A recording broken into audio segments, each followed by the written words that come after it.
tend to see it as raw as this. Good evening and welcome.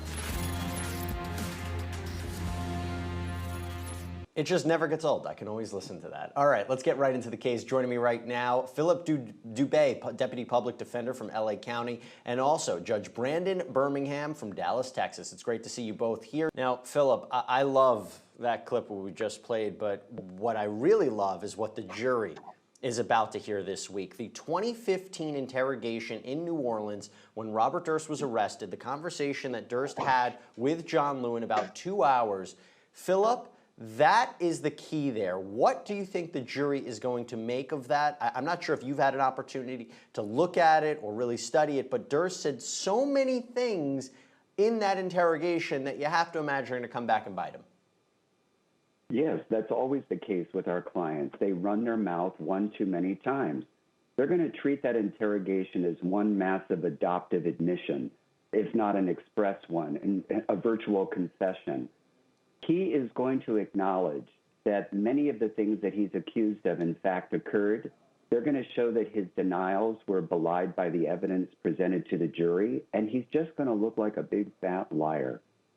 And Philip, the other thing about it is the fact that there are these phone calls that were recorded between the prosecutor and witnesses, and now they're being played in court, and Nick Chavin's listening to this himself at points, shaking his head.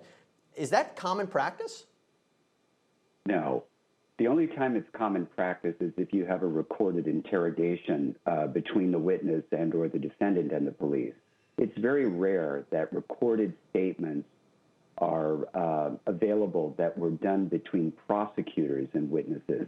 Now, granted, in discovery, we do get,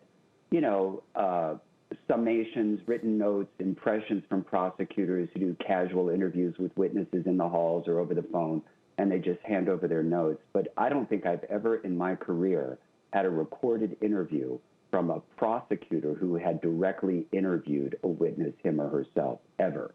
But having said that, initially when Nick testified, I thought it was very crushing to the defense because he's ultimately testifying to Mr. Durst's confession.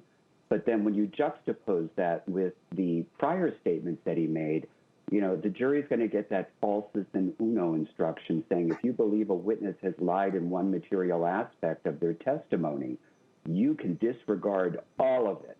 And that is a standard pattern instruction throughout the United States.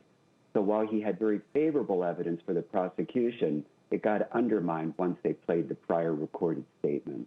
Well, we're going to hear more from people in this case. And when we come back, we'll play you a jailhouse phone conversation between Nick Chavin and Robert Durst. Stay with us. We'll be right back.